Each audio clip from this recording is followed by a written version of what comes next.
Bu kitap neden çok okundu? Üstelik çalıntı bir fikirle yazılmasına rağmen. Alamet farikası ne? Bu videoda simyacıyı konuşalım. Kitabın özetini verip geçmeyeceğim. Detaylı bir analiz olacak. Sonuna kadar izleyin. Bu kitabı yıllar önce okumuştum. Lise yıllarında. O zamandan aklımda kalan tek şey her şey içimizde. Sevgi içimizde. Ama geçen hafta tekrar okudum ve şimdi detaylı analiz için geldim. Önce yazarını tanıyalım. Baba 400'ü verdik KDV içinde.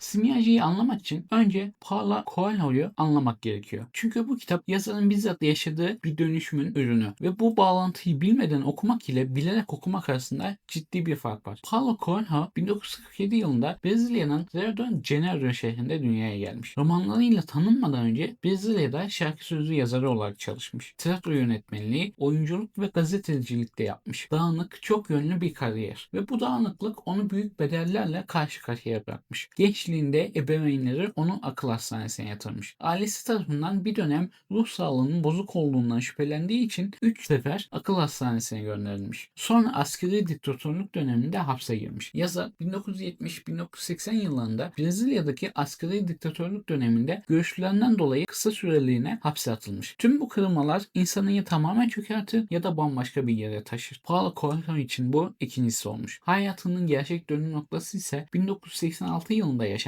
Batı Avrupa'dan başlayıp İspanya'da Santiago de Compostela kentinde sona eren 500 milden fazla süren Hristiyanlara özgü hac yolculuğunu yayın olarak yapmış. Da bu yolculuğunu anlattığı hac kitabı da var. Bu yolculuk sırasında Coelho bir tarikata katılmış ve kendisine simyacı lakabı verilmiş. Kitabın adını ve kahramanın öğretmeninin lakabını bizzat kendi hayat yolculuğundan almış. Ve işte tam bu deneyimin ardından aldığı ilhamla sadece 2 hafta içinde simyacıyı kaleme almış. 2 hafta. Kısa, sade, tek bir fikrin etrafında dönen bir metin. Bu hem kitabı basit gösteriyor, okunabilirliğini arttırıyor hem de bazı eleştirilerin kaynağı. Ama buna geleceğiz.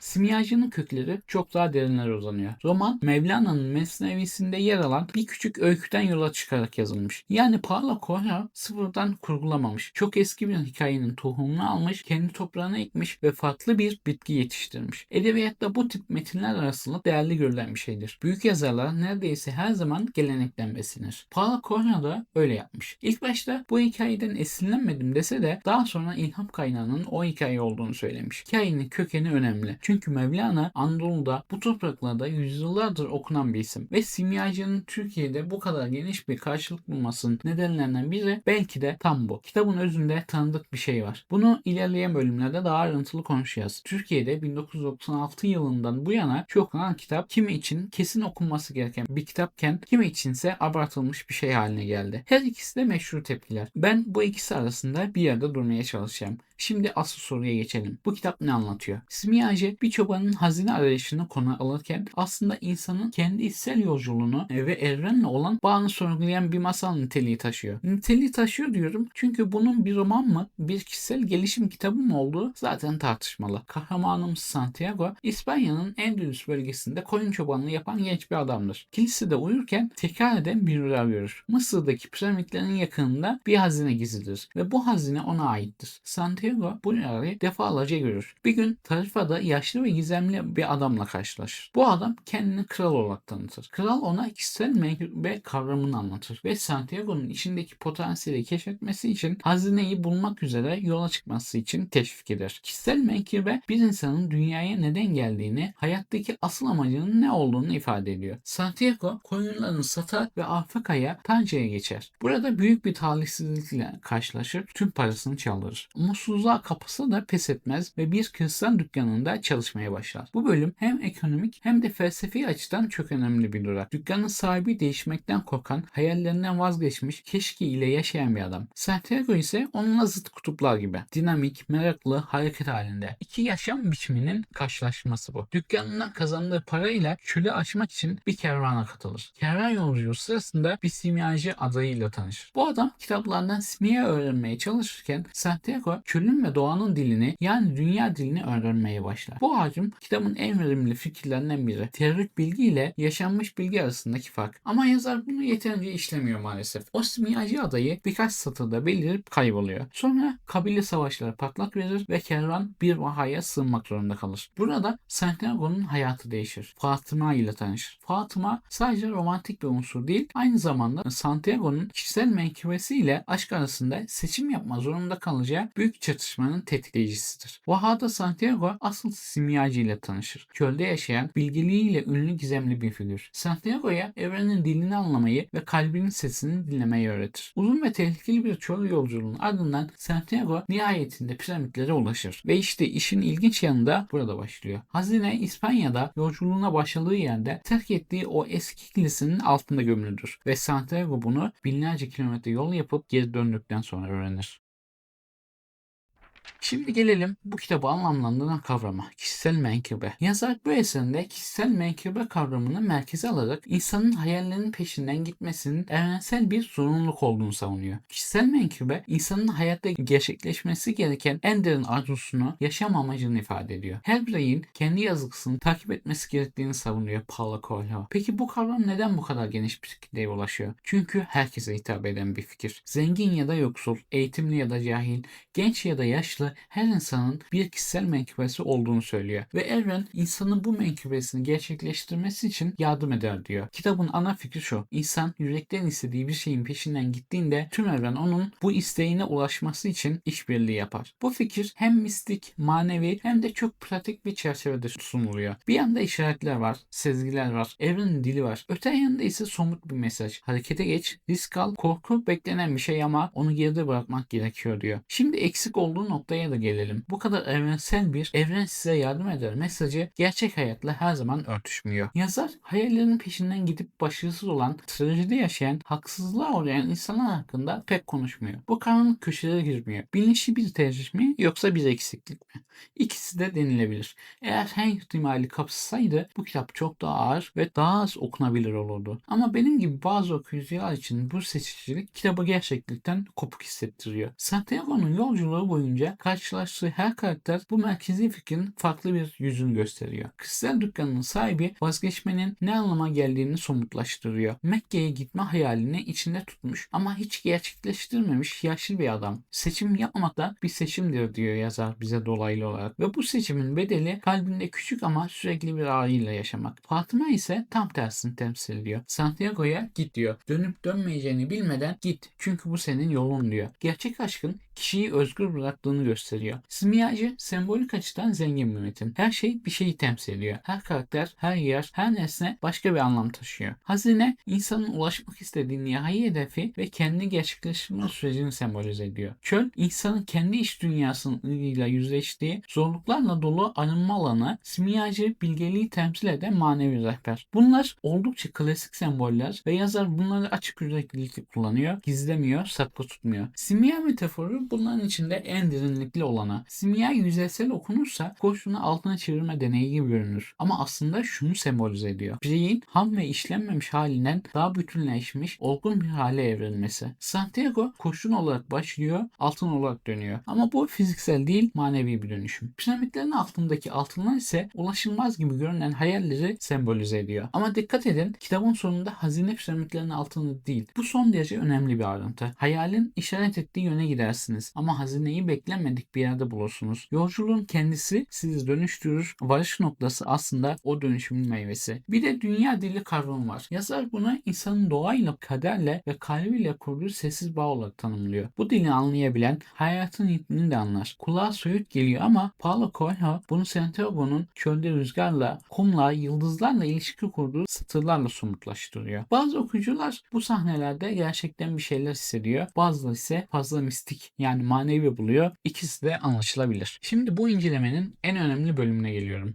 ve bunu özellikle konuşmak istiyorum. Çünkü bu bağlantı çok az yerde anlatılıyor. Simyacı'nın hikaye yapısını anlamanın belki de en doğru yolu tasavvuf geleneğindeki bir kavramdan geçiyor: serisülük. Serisülük yürüme, gezme, seyretme, yola girme, yol tutma anlamlarına geliyor ve tasavvuf terminolojisinde mutasavvufun Allah'a ulaşmayla sonuçlanan manevi yolculuğunu tanımlıyor. Seyir, lügatte gezmek, yürümek, gitmek anlamındadır. Sülük ise gitmek ve yola girmek demektir. Tasavvuf ve tarikatlardaki eğitim ve terbiye işine verilen genel addır. Bu yolculuğa giren kişiye salik deniyor ve salik sülükü boyunca, yani gittiği yol boyunca dünyevi ilgi ve ilişkilerden kesilerek nefsini arındırır. Kötü huylardan kurtularak ahlakını güzelleştirir ve böylece Allah'a ulaşma yeteneği kazanır. Selefsülük bir terbiye disiplinidir. Okumadan alim, gezmeden seyyih olunamadığı gibi mücadele ve murakabe olmadan tasavvufta yol alınamaz. Selefsülüğün ilginç bir yapısı var. Tek yönlü bir sefer değil. Hem gidiş hem dönüş içeriyor. Önce Allah'a yolculuk, sonra Allah'ta kaybolma, ardından Allah'tan halka doğru geri dönüş. Bu son aşamada salik kazandığı bilgelikle insanlara rehberlik etmek üzere döner. Tasavvuf ıslahatı olarak sülük, cehaletten ilme, fena huylardan güzel ahlaka, kendi vücudundan hakkın vücuduna harekettir. Çok detaya girmeye gerek yok. Şimdilik bu kadar yeterli. Kitaba dönelim. Santiago bilgi dünyasından çıkıyor. Tüm maddi kazanımlarını kaybediyor. Çölde kendisiyle yüzleşiyor, aranıyor ve sonra geri dönüyor. Döndüğünde kazandığı bilgeliğin karşılığı olan hazineyi buluyor. Bu yapı selefsülükle neredeyse birebir örtüşüyor ve bu tabii ki tesadüf değil. Roman Mevlana'nın Mesnevisindeki bir öyküden ilhamla yazılmış. Yazar bu coğrafyanın doğunun hikayeyi anlama biçimine Batı okuyucusuna taşımış. Dini referansları ve terminolojiyi çıkarmış ama özü bırakmış. Selefsülük Salik'in serüveni boyunca dünyevi bağlardan kesilerek arınmasını anlatıyor. Santiago da tam bunu yapıyor. Koyunlarını bırakıyor, parasını kaybediyor, vatanını geride bırakıyor. Her kayıp onu bir adım daha hafifletiyor, bir adım daha özgürleştiriyor. Selefsülükte önemli bir detay var. Salik sülükü bir mürşidin rehberliğinde yapar. Mürşid kelime anlamı olarak irşad eden demektir zaten. Santiago'nun Simyacı adlı karakterle kurduğu ilişki tam olarak bu. Simyacı bir mürşid, Santiago bir salik ve asıl simyacı ona hazineyi vermiyor. Ona kendi yolunu bulabilmesi için nasıl bakacağını öğretiyor. Bu bağlantıyı bilince kitabın neden bu coğrafyalarda bu kadar tuttuğu da anlaşılıyor. Mevlana'yı, Yunus Emre'yi, Hacı Bektaş Veli'yi bilen bir kültür için bu hikayenin özü yabancı değil. Yazarın anlattığı aslında bize çok tanıdık ve simya metaforunun neden bu kadar yerinde olduğu da burada netleşiyor. Koşumdan altına dönüşüm, ham benlikten olgun ve bütünleşmiş bir hale geçiş. Tasavvufta bu nefsin arınması denen süreç. Selefsülük dağınık ilgiyi topladığı gibi çözülmüş iradeyi de sağlamlaştırır. Razet ve mücadele ile nefis pisliklerinden arınır ve temizlenir. Santiago da bu arınmayı Tanca'da, çölde, Vaha'da, piramitlerde yaşıyor. Her durak onu biraz daha hedefine ulaştırıyor. Gelelim karakterlere. Santiago'dan başlayalım. Onun kendini gerçekleştirme yolculuğuna çıkmış bir insan. Motivasyonu net. Ama kitapta derinlik meselesinde sorun var. Çok fazla engeli pek zorlanmadan aşıyor. Bir sorunla karşılaşıyor. Kısa bir duraksama, bir işaret ya da bilge bir söz geliyor, devam ediyor. Bu kolaylık bazen hayatın gerçek ağırlığını hafifletiyor. Santiago'nun yaşadığı kayıpların gerçek ağırlığı satırlara yansımıyor tam olarak. Şelem Kralı ilk kıvılcımı yakan figür. Santiago'ya kişisel menkıbe kavramını anlatan bilge kral. Ona yolculuğun ilk adımını atması için ilham veriyor. İşlevi var ama karakteri yok. Sizi bir yöne iter, sonra kaybolur. Etkileyici giriş ama sıfır derinlik var kitapta. Bu tip figürler sadece bir fikir iletmek için oradadır. Fatıma aşk kavramının taşıyıcısı. Sevginin sabırla bütünleştiği bir bağlılığı temsil ediyor. Santiago'nun yolculuğunda aşkın geçiş değil, kalıcı bir boyutu olduğunu gösteriyor. Santiago'yu durdurmak yerine serbest bırakması kitabın gerçekten iyi yanlarından. Ama karakter olarak değil, sembol olarak var. Bu romanın karakter çalışması değil, yolculuk metaforu olarak kurulmasından kaynaklanıyor. Kabul edilebilir bir tercih ama yüzeysel olması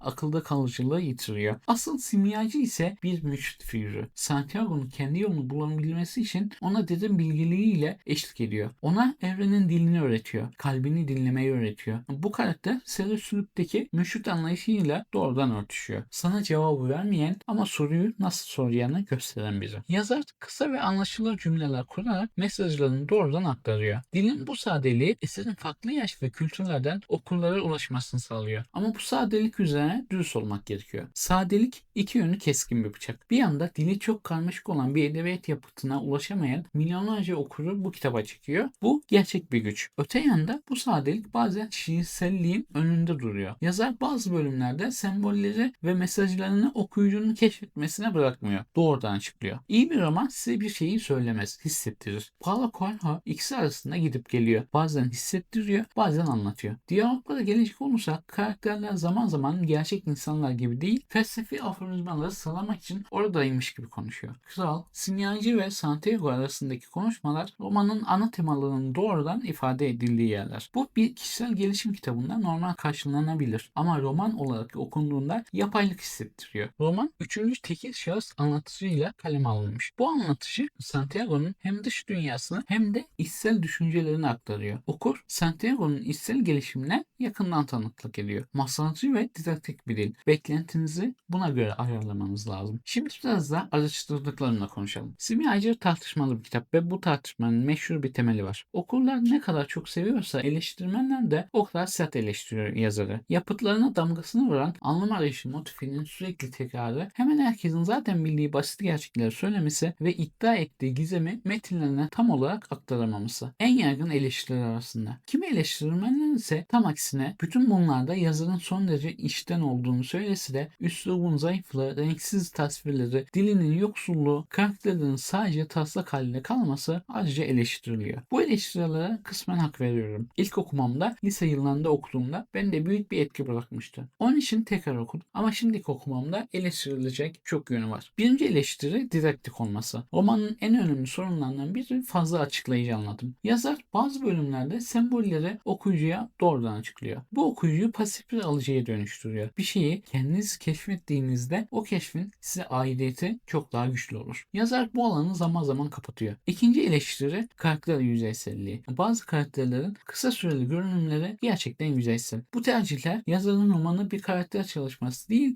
bir yolculuk metaforu olarak kurmasından kaynaklanıyor. Anlıyorum ama bu tercih bir bedel gerektiriyor. Okuyucu karakterle duygusal bağ kuramıyor. Sadece fikri takip ediyor. Üçüncü eleştiri varoluşsal naiflik. Kitap hayatın karmaşıklığını yeterince yansıtmıyor. Dünya bu kadar iyi niyetli mi? Her şey bu kadar mükemmel bir plana göre mi ilerliyor? Peki ya trajedi? Peki ya haksızlık? Peki ya kalp kıran şeyler? Yazar bu ihtimallere girmiyor. Bu bilinçli bir seçim ama bazı okuyucular için kitabı gerçeklikten uzaklaştırıyor. Öte yandan şunu da söylemek lazım. Eleştirmelerin bu kitabı bu kadar sert çıkmasının bir diğer sebebi kitabın popülerlerinden kaynaklanıyor. Çok satan bir şey çok eleştiri alır. Bu sağlıklı bir tutum değil. Kitabın gerçek zayıflıkları ile bu kitap çok popüler olduğu için beğenmiyorum tutumu birbirinden ayrı şeyler. Şimdi gelelim kitabın güçlü taraflarına. Kitabın gerçekten çalışan yönleri var ve bunları görmezden gelmek haksızlık olur. Birincisi sade ama bıraktığı sorular büyük. 180 sayfa birkaç saatte bitiyor. Ama ben ne istiyorum sorusunu çok insana sorduruyor. Bu küçük bir şey değil. İkincisi evrensel temas. Santiago'nun hikayesi belli bir coğrafyada geçse de insanın anlam arayışı, cesaret, aşk ve inanç gibi temalar her kültürde karşılık buluyor. Bu yüzden kitap bir ülkeye ya da dine ait olmaktan çıkıp çok farklı okuyuculara ulaşabiliyor. Üçüncüsü serüsülük geleneğiyle kurulan bağ. İster bilinçli ister bilinçsiz kurulmuş olsun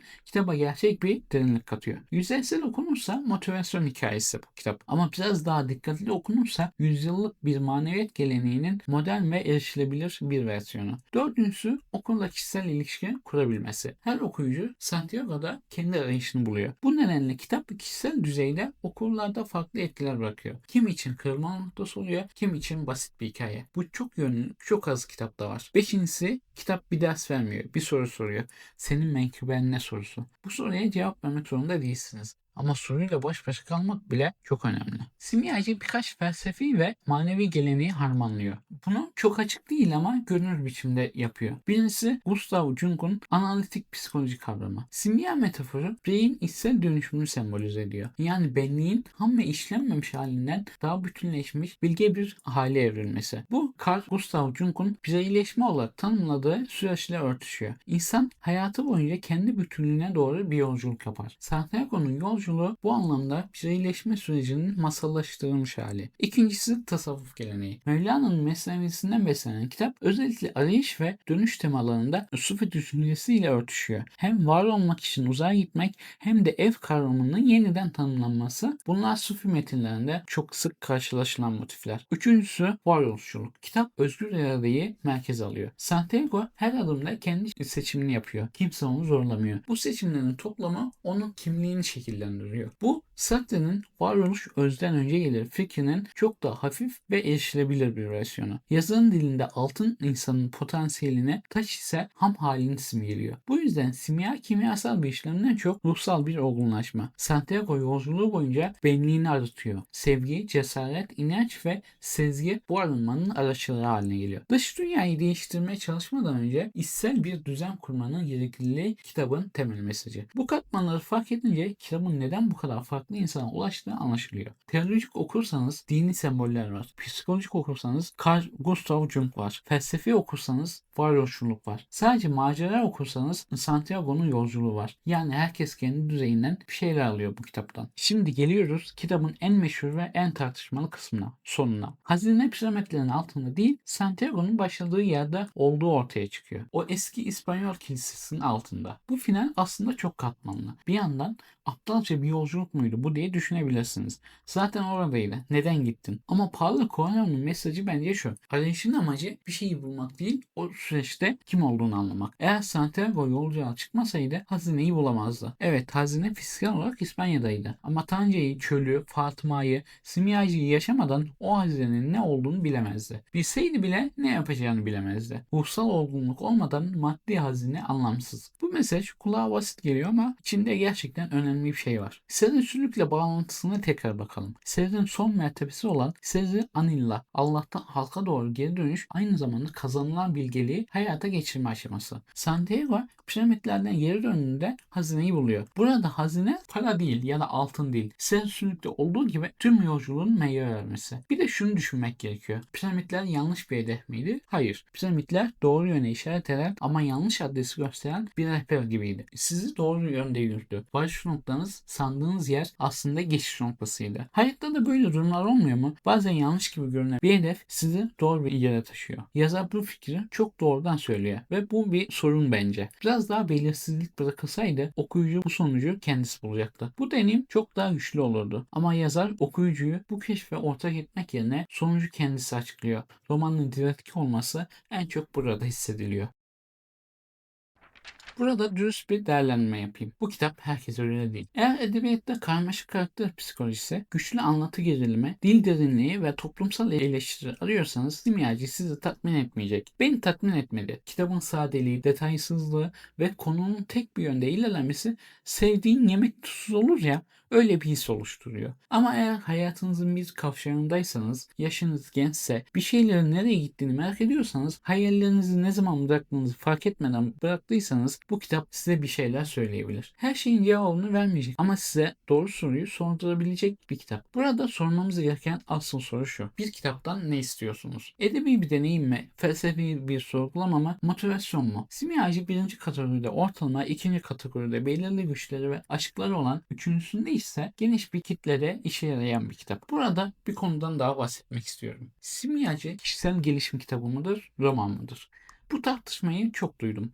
Bazıları bu roman değil kişisel gelişim kitabının romanmış gibi yapması diyor. Bazıları ise hayır bu otantik bir kurgu eser, kişisel gelişime benzetmek onu küçümsemektir diyor. Ben bu tartışmanın biraz yapay olduğunu düşünüyorum. Büyük edebiyat her zaman hem sanat hem de öğreti taşır. Tolstoy öğretiyor, Dostoyevski öğretiyor, Kafka öğretiyor. Fark şu, onlar bunu dolaylı yoldan karmaşık anlatılarla yapıyor. Paulo Coelho ise doğrudan yapıyor. Bu bir zayıflık mı yoksa tercih mi? Ben bunu tercih olarak görüyorum. Ve bu tercih kitabın çok farklı okuyucu kitlelerine ulaşmasını sağlıyor. Ama şunu da söyleyeyim. Kişisel gelişim romanı etiketinden çekinmemek lazım. Kitabın kişisel gelişim boyutu gerçek ve işlevsel. Bunu söylemek kitabı küçümsemek değil, işlevini tarif etmek demek. Türkiye'de simyacının tutunması üzerine bir şeyler söylemek istiyorum. 1996'dan bu yana çok okundu, tartışıldı. Peki neden bu kadar tuttu? Bence en önemli neden Türk okuyucusunun manevi yolculuk edebiyatına olan yatkınlığı. Mevlana, Yunus Emre, Hacı Bektaş Veli bu toprakların kendi arayış ve arınma edebiyatı çok köklü. Simyacı başka bir coğrafyadan, başka bir dille ama benzer bir özle geliyor. Ve sözlük bağlantısını bilince bu tanışıklık çok daha anlamlı hale geliyor. Türk okuyucusu belki bilinçli olarak değil ama içgüdüsel olarak bu özü tanıdı. Bir de şunu düşünüyorum. Türkiye'de hayallerden vazgeçme baskısı çok güçlü. Gerçekçi olun. Herkesin böyle bir derdi var. Sen de çalış, geçin. Baskısı altında büyüyen nesiller için hayalinin peşinden git Evren seni destekler mesajı hem çekici hem de biraz tuhaf geliyor. Çekici çünkü duyulmak isteniyor. Tuhaf çünkü hayatın gerçekliğiyle çelişiyor. Bu gerilim kitabın hem sevilmesini hem de tartışılmasını sağlıyor. Biraz toparlamak istiyorum. Bu kitap size gerçekten ne söylüyor? Birincisi, vazgeçmenin bedeli var. Ve bu bedel ani değil, birikimli. Kişisel dükkanın sahibi gibi her gün biraz daha küçülürsünüz. Kitap bunu çok iyi gösteriyor. İkincisi, yolculuk sizi dönüştürür. Varış noktanız sizi kurtarmaz. Yola çıkmak ve yolda olmak sizi kurtarır. Sezgi Sülük'teki yolda olmak hali bu. Üçüncüsü, aşk ve hayaller çatışmak zorunda değil. Gerçek aşk sizi özgür bırakır. Fatıma'nın Santiago'yu serbest bırakması bu yüzden önemli. Sizi hapseden aşk gerçek aşk değildir. Dördüncüsü, hazine çoğu zaman başlangıç noktasında. Ama bunu ancak yolculuğun sonunda anlarsınız. Önceden anlatılsa inanmazdınız. Beşincisi, gerçek bilgelik bilgiyle değil farkındalıkla ilgili. Değişim dışarıdan değil içeriden başlar. Hiçbir kitap, hiçbir öğretmen, hiçbir deneyim sizi değiştiremez. Eğer siz değişmeye hazır değilseniz. Santiago yüzlerce kişiyle konuştu. Gerçek dönüşüm hep içeriden geldi. Peki Simyacı nasıl bir kitap? Edebi teknik açısından orta, karakter derinliği yüzeysel, diyaloglar bazen didaktik, ritim zaman zaman bozuluyor. Ama etkilemesi açısından farklı bir hikaye. Bu kitap çok sayıda insanda kalıcı bir iz bıraktı. Kitap mistik bir öğreti değil, pratik bir içsel farkındalık daveti. Simyacı size hayal satmıyor. Sizi kendinizle yüzleşmeye davet ediyor. Ve bu davet özünde bana göre Sırtın Sülük'le aynı şey. Yola çık, arın ve dön. Videomu burada da bitiriyorum. Ama size bir şey sormak istiyorum. Yorumlara yazın. Sizin kişisel menkıbeniz ne? Hayatınızda hep belki bir gün dediğiniz ama henüz gitmeye cesaret edemediğiniz bir şey var mı? Simyacı bu soruyu sormak için var zaten. Cevabı vermek size kalmış. Kitabı henüz okumadıysanız okuyun. Küçük bir kitap birkaç saatte biter. Ama bıraktığı soru bazen çok daha uzun süre takip eder. Okuduysanız ve bu videoyu izlediyseniz yorumlarda ne düşündüğünüzü paylaşın. Bu kitap tartışıldıkça daha anlamlı hale geliyor. Görüşmek üzere. Okuyan, düşünen, sorgulayan herkese sevgilerle. Hoşça kalın, edebiyatla kalın.